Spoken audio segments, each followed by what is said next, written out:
કર્મની ગતિ હજી બાપુ છે ને બધા વાતો કરી છે, હું કરું છું, હું કઈ મને કઈ શેડો અડી ગયો એવું કઈ ન માનતા. કર્મની ગતિ શું હોઈ શકે? બધા કે હારા કરો તો સારું ફળ મળે ને ખરાબ કરો તો ખરાબ. ગીતાજી કહે છે, ખોટું છે એવી મારી વાત નથી, પણ મને એમ થાય કે હારા ભક્તિ કરી દુખી છે. બોલો, દુનિયાના આખી દુનિયાને ખબર છે ને ખોટું કરે એવડે સુખી નથી. તો આપણે કર્મ શું સમજવા? અખિલ બ્રહ્માંડ નો માલિક કૃષ્ણ પરમાત્મા બાપુ એને ખબર ન હોય કે અહીં બેસ તો ભીલ મને બાણ મારશે ને ખબર ન હોય. એવા બાપુ જો સમર્થ પુરુષોને જો કર્મનો હિસાબ દેવો પડ્યો હોય, એનું શું કર્મ હશે? તમે એનું રામ રામ રામ કરી છે બાપુ. સીતાજી રામ ને પરણે આખી જિંદગીમાં હારો દી ન હોય ગયો બાપુ, એનું શું કર્મ હશે?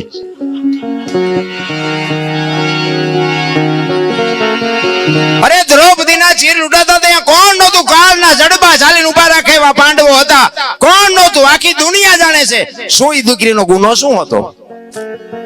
શું એનું કર્મ છે? રામ જેવા રામને જો 14 વર્ષ વનમાં રખડવું પડ્યું હશે તો બાપુ એનું શું કર્મ છે?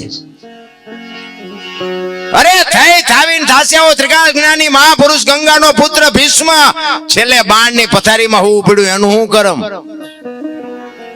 હે મોત જો આવે, એમના દૂત આવે અને એને જો પાછા કાઢી હકવાની જેનામાં સમર્થ શક્તિ હોય, એને બાપુ છેલ્લે બાણની પથારીમાં હોવું પડ્યું. તો આપણે કોકના બૂસ માર્યા એ છોડ છે ઓલો નહીં, હિસાબ દેવો પડે. કર્મે લખ્યા કિરદાર કોઈ દી સઠી ના સુકે નહીં. હુનર કરો હજારી આખરે આડા ફરે ફરે ને ફરે. મેં છે ને મેં કેટલા કર્યા છે મને ખબર, અને આપણી ભોગવવાની તૈયારી છે. કારણ કે કોકને માર્યા હોય તો પછી આપણે માર ખાવો પડે. એમાં પછી રોય ન છોડી દે. આ બધા છૂટવાનું નહીં રોયા હોય. આ કંસ કૌરવ ને રાવણ જેવા બાપુ આ દુનિયામાં એવા શક્તિશાળી જેને ઈશ્વરને ધક્કો કરાવે અને એની પાસે બાપુ આજીવન નું એમ કહેવાય કે વચન માગી લે. હરણાકશ તમે જો જાણે છે બધા. હમણાં ભાઈએ કીધું એમ આખી દુનિયાને બધું ખબર છે, પણ કરવું કોઈ નથી. મુદ્દો ઈ છે. રામ વનમાં ગયા હતા ને સીતાજી રાવણ લઈ ગયો ને હનુમાનજી અહીંયા ગયા, રામ અહીંયા ગયા, રામે રાવણ ને માર્યો ને આવતા રહ્યા. બધી વાત તો આની આજ છે ને. શું લેવા વાઘ ઓલવી પડે? જો આપણે ટીપું ન પડે તો કઈક તમારા મારા જીવનમાં કઈક બાપુ ઉતરવું જોવે. એક બેન હતા ને, બેન એક બાજુના ગામમાં એના ઘરવાળાને કે કથા બેઠી છે, હું સાંભળવા જઉં. બોલો ભાઈ કે જા ને ભાઈ. એ બેન અહીંયા ગઈ ને પછી હાજે કથા સાંભળીને આવી ને એના ઘરવાળાએ પૂછ્યું કથા સાંભળવા દીધી? તો કે હા. કે શું બાપુ વાંચતા હતા? એ કે પણ માણા માણા માણા માણા. એ કે પણ બાપુ શું વાંચતા હતી? તો કે ઈ કે પણ કેટલું બધું રાંધેલું, કેટલા બધા માણા ખાય ને. ઈ કે પણ બાપુ વાંચતા હતા. ઈ તો કે પણ કે કેટલા માંડવા ને કેટલા ભૂંગરા. ઈ કે પણ બાપુ શું વાંચતા હતા? ઈ કે એટલા બધા માણા સંભળાય. નકરી બહાર બહાર જ રખડી માલબા જઈદ ની શું કથા સંભળાય ભલા માણા? એમ ભજનમાં તમે જો બેઠા હોય ને ઘડિયાળમાં ન જોવું પડે ને બંગાહું ન આવે ને ચા ની ન જરૂર પડે. બાપુ દી ઉગે એને ભજન કહેવાય. રામ એટલે સવારામ કહે છે ભજનના ભરોસે રેજે અંતે ઈ ન રોપ છે અમર બીજક જેને હાથ લાગ્યું એને કાળ કેમ લોભ છે. બાપુ ભજનના ભરોસાની વાત છે. આ સાધુ પાસે વાતો બધાની પાસે હારી પડી છે. એના ખિસ્સામાં શું મુક્તિની પોટલી છે, તમને આપી દે મુક્તિ મળી જાય. ઈ કે ઈ માર્ગે હાલવાની વાત છે. બાકી તો બાપુ જેને ગાંઠ વળી જાય ને, કચ્છનો બારવટીયો જેસલ જાડેજો સતી તોરલ ને લઈને નીકળ્યો ને સાસડિયા કાઠીના ઘરેથી ચોરી કરવા ગયો તો. જો ગુરુ ગોતવાજીયા નહીં મળે. એ તો સમય પાકશે ને તેથી બાપુ આંગળી પકડનારો ફાટેલા લુગડામાં ચડી જાય. તમે સમજી લેજો કે તમારું કામ થઈ ગયું, હાલતા થઈ જાઓ. સતી તોરલ એના ગુરુ છે, પણ બાપુ અહીંયા ચોરી કરવા ગયો તો ખીલો ઘોડીએ કઢાવ્યો ને હથેળીમાં ધરબી દીધો, અહીંયા બંધાઈ ગયા ને ગુરુ મળી ગયા. એ બે જણા અહીંયાથી હાલતા થયા ને. તોરલના હાથમાં એક તારો છે ને જાડેજાના હાથમાં તલવાર છે. બે જણા વાદ કરે છે. જેસલ કહે છે શું તમે હુતા નથી ને હુવા દેતા નથી? આખી રાત રાગડા તાણો, એક તારામાં શું વળે તમારું? ત્યારે તોરલ કહે છે જાડેજા એક તારો કરે, તમારી તલવાર ન કરે. તમે જે કરતા હોય કરો ને, અમે જે કરી અમને કરવા દો. નહીં, મારી તલવાર કરે તમારો એક તારો ન કરે. દરબાર ભૂલો છો. અને બાપુ છે ને આ છે ને લોઢાના સેણ્યા ખાધા તે દુનિયા ગાણ્યા ગાય છે એના. એમની પેઢીઓના અમારી કોથળા નથી આવતા. કે અમારા બાપ દાદાના ગાણા ગાવ છો 5 મણ દાણા મોકલાવી, ના એવું નથી, એ તો કર્યું છે હું એટલે મારા ગાવું પડે છે. તોરલ કે મારો એક તારો વધે ને જાડેજો કે મારી તલવાર વધે. પછી જાડેજો કહે છે કે તમારી જો એક તારો વધતો હોય તેનું મને પ્રમાણ આપો. અને આ પ્રમાણ વાળી વાતું છે રામ. આ હજારો વર્ષથી વાણી હાલી આવે ને, અભાવો ન આવવાનું કારણ શું? આ હોનું છે, આ પિત્તળ નથી, આને ડાઘ ન લાગે કોઈ દી. પછી મારા જેવો ગાતો હોય તો ભલે 5 લાખ ખર્ચીને લાવો તોય ભલે, એમાં બાપુ ડાઘ આવે જ નહીં કોઈ દી. ખોટી વાત. અહીંયા તોરલે જો 2 ભજન ગાયા હોત તો જાડેજો સમજી જાત.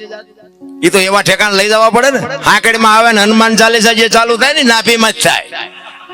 હા, ડાયરેક્ટ હનુમાન અરે ઓનલાઈન હાકડીમાં આવે ને જીદી થાય ને, રોજ આપણે કરતા એમાં ફેર હોય. અને ચારે બાજુથી બટા જટી બોલવા મળે ને પછી હનુમાન ચાલીસા ચાલુ થાય ને ડાયરેક્ટ નાભીમાંથી હનુમાન અરે ઓનલાઈન થાય. તારે હનુમાન ને ખબર પડે કે બેટા મારા હાકડીમાં આવ્યો એટલે બોલે. ત્યાં કોઈ જિંદગીમાં મારું નામ લીધું નથી. એમ રોજના બેલેન્સની જરૂર છે. રોજ એક ગલ્લામાં 1 રૂપિયો નાખો ને બાપુ, મહિને તરી નીકળે, પણ નાખવો તો જોઈએ ને.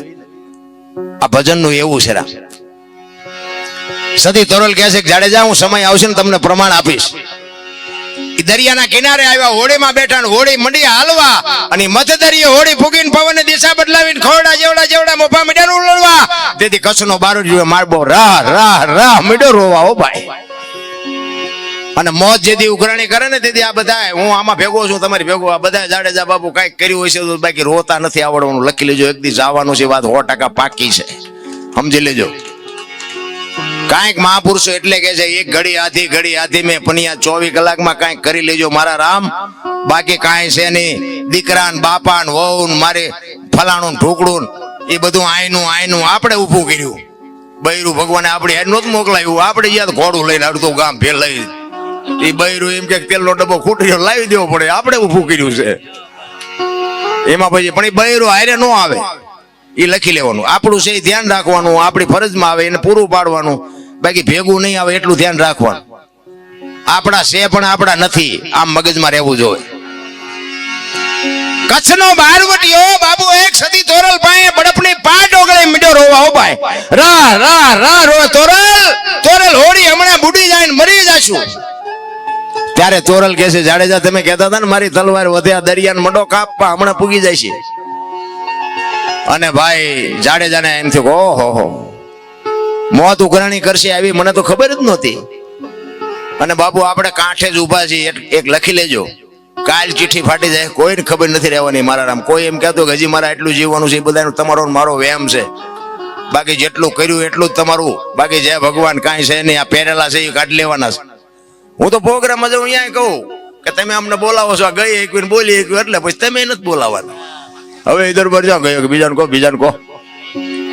અને અમે કરી છે ને અમારા હાટું કરી છે, કોઈને અમારે વેરાગ લગાડવો નથી. આ તો ગંગા હાલી જાય, પીવો ન પીવો તમારી મોજ, પણ પીવા જેવું છે એ વાત પાકી. બાકી અમે તો આખી રાત રાડું પાડીને એને કહે મારા બાપ અમે વઢવાણ ગયા હતા, એકાદી રાડે મારી સાંભળજે, ખાતામાં કંઈક જમા કરજે, બસ બીજો કોઈ આપણો હિસાબ નથી રામ. અને હું છે ને મારી મોજ કરું છું. અત્યારે આ બધા બહાર પાડ્યો ને મને આ શોખ જ નહોતો, મને ખબર ન રહે બહાર પાડ્યો. આના ગરાગ જ નથી, આ શું લેવા મારું બજારમાં કાઢ્યું છે. ખરેખર સાંભળે છે બધા, ખૂબ સાંભળે છે. હું બધાને સલામ કરું છું. આખી દુનિયા બાપુ સાંભળે છે. તમે સાચું નહીં માનો, વિદેશથી બાપુ ફોન આવે. મારા ગામમાં મને મારું સારું નથી બોલતા, વિદેશથી બાપુ ફોન આવે. કહેવાનો મારો મિનિંગ એક સંતની કૃપા થઈ જાય બાપુ. એક ભજન જીવનમાં મારા શેડો અડી ગયો ને, મેં કીધું એમ જેસલ કરતા બાપુ મારો ઇતિહાસ ખરાબ, પણ અત્યારે ગાડું ખાતે શીખી ગયો. અત્યારે ઘણા એમ કે દરબાર હોય તારા ઘરનો ફલાણું ઢોકળું એવું બધું કે તમે થોડાક મોડા ભેગા થયા, નકર આપણે હિસાબ કરે. આનું ટ્યુશન અમારે અહીંયા રાખવું પડે તમારે. પણ હવે માર્ગે ચડ્યા છે, માર્ગે રહેવા દો સારી વાત છે. એટલે આ દુનિયા છે બાપુ. એ કચ્છનો બારવટીયો સતી તોરલ ભાઈ બાપુ રોવે છે. તોરલ ને કહે છે તોરલ મોત આવી ઉઘરાણી કરશે, મને ખબર નહોતી, મને બચાવ. ત્યારે તોરલ કહે છે કે મારા નાથ ગભરાવમાં હું તમારી ભેળી છું. હમણાં અલગ ધણી હોડી પુગાડી દેશે, હું કામ ને ગભરાવશો, મજા કરો. અને એ વખતે જાડેજાએ મન ગાંઠ વાળી લીધી કે આ જો હોડી કાંઠે પુગે ને તો હવે જીવું ત્યાં સુધી તલવાર ઉપાડવી નથી, એવી ગાંઠ વળી જવી જોઈએ રામ. અને એ બાપુ લાકડી પડી એમ તોરલના પગમાં પડ્યો, કાંઠે પૂગ્યા ને, લાકડી પડે એમ કે તોરલ મને આ માર્ગ બતાવો. તમે વિચાર કરો કોની પાસે જઈને વાતો કરી. ભગવાન ને મહાપુરુષો ને સંતોની કૃપાથી ઘણું બધું છે, પણ હવે ખાનારા ન મળે, નાખવું ક્યાં વાડમાં, ખાનારા તો જોઈ ને. પછી બાપુ જાડેજાને સતી તોરલ કહે, તોરલ જાડેજા મારા કપડા નદીએ ધોયા હોય તોરલના લુગડા માથે લઈ, અને જેથી જાડેજો નદીએ ધોવા ગયો ને તેથી જે જાડેજા માથે વિતાડીને, એ તો બાપુ જાડેજાનો આત્મો જાણે છે રામ. એમ ભજન એવું હાવ હેલું નથી. એટલા માટે કર્મની ગતિ છે એ તમને મને હજી સમજાય એવી જ વાત જ નથી. એટલે કે છે, શું કે છે?